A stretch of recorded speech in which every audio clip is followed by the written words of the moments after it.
Good morning mga mare! Gusto ko lang i-share sa inyo mga mare itong mga nabili kong panindan na talaga namang nakakahatak ng commerce.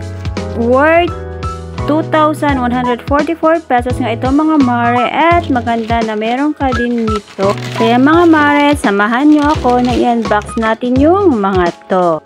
Una nga sa ating box mga mare, meron ako nitong piggy bank. Dalawang size nga pala itong ating piggy bank. Meron tayong mas malaki. Ang bentahan nito mga mare is 110. Yung mas maliit is 85 pesos. 4 na piraso, tigda dalawa yung nakuha ko mga mare. Then, nakumuha rin tayo ng toy car. Ang bentahan ng toy car is 85 pesos.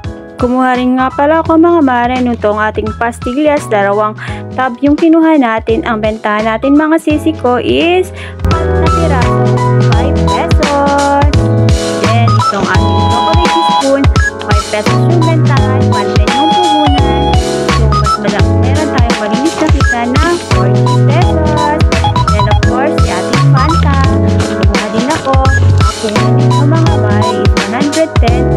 And, pag binenta natin ito ng tigil mga is 150. Meron tayong tubong, 45 pesos. Then, meron din ako mga miso. Ito yung ating mga bubble gum.